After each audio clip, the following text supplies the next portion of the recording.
Trump readies blanket tariff, says he brushes off inflation worries. President Donald Trump said Thursday he plans to impose blanket tariffs of 15% or 20% on most trade partners, dismissing concerns that further tariffs could negatively affect the stock market or drive inflation. "We're just going to say all of the remaining countries are going to pay, whether it's 20% or 15%. We'll work that out now," Trump told NBC News Meet the Press moderator Kristen Welker in a phone call. Blanket tariffs are currently set at 10%. "I think the tariffs have been very well received.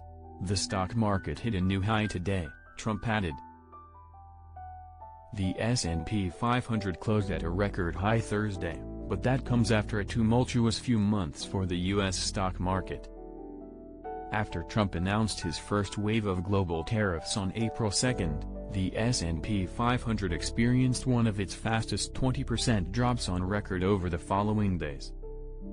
Trump on Thursday also dismissed warnings from Hasbro CEO that toy prices could rise later this year as a result of tariffs. "If you look at the numbers, inflation's gone down," Trump said, later adding that Hasbro did not warn him its CEO was going to mention rising prices on a podcast. According to data from the U.S. Bureau of Labor Statistics, inflation has eased in recent years since the COVID pandemic but remains above 2.3%. "I don't know. I didn't hear anything about Hasbro. I don't care about their prices," Trump said, adding later, "But if they make their toys here, if they made their toys here, they wouldn't have a price increase." Trump's trade agenda has stalled in recent weeks as administration officials continue to insist that he is working on dozens of agreements with foreign nations. This week, Trump publicized letters to 22 countries establishing tariff rates, including 50% tariffs on imports from Brazil. He also announced a 50% tariff on copper imports that is scheduled to take effect next month. The dozens of letters come after repeated promises of 90 deals in 90 days dating to April from Trump and his top officials. However, the administration did not sign any trading deals during that 90-day period. The White House and the Secretaries of Treasury and Commerce instead reached 3 frameworks that could eventually be turned into full-fledged trade deals. "Not everybody has to get a letter. You know that. We're just setting our tariffs," Trump told NBC News on Thursday. But he added that the members of the European Union and Canada would get letters notifying them of new tariff rates today or tomorrow.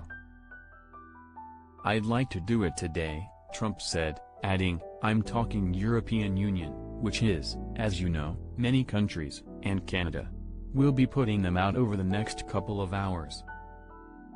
Shortly after speaking with NBC News, Trump announced that he would apply a 35% tariff to Canadian imports starting next month, escalating a trade war that had recently shown signs of receding. The 27 nations that make up the European Union are the United States' largest trading partner. American companies and consumers imported more than $600 billion worth of goods from the EU last year. Canada also ranks as one of the most important trading relationships for the United States, with more than $400 billion worth of Canadian goods imported into the country last year. Speaking Wednesday before the European Parliament, the EU's top trade official, Maros Šefčovič, said negotiations were happening between the two sides every single day to avoid getting one of Trump's tariff letters. Crucially, while other nations faced increased tariffs from the United States, the result of the letters that President Trump sent out on Monday, "Our negotiations have spared the EU from facing higher tariffs," he said.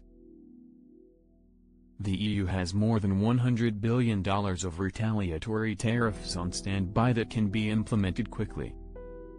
Some of the retaliatory duties target goods made in red states, such as soybeans from House Speaker Mike Johnson's home state, Louisiana, and bourbon from Kentucky.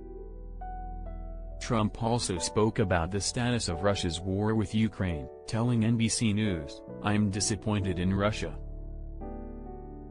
But we'll see what happens over the next couple of weeks. I think I'll have a major statement to make on Russia on Monday," he said, declining to elaborate. He also revealed the details of what he said was a new deal among the United States, NATO and Ukraine over the shipment of weapons from the United States. "We're sending weapons to NATO, and NATO is paying for those weapons, 100%. So what we're doing is the weapons that are going out are going to NATO, and then NATO is going to be giving those weapons to Ukraine, and NATO is paying for those weapons," Trump said.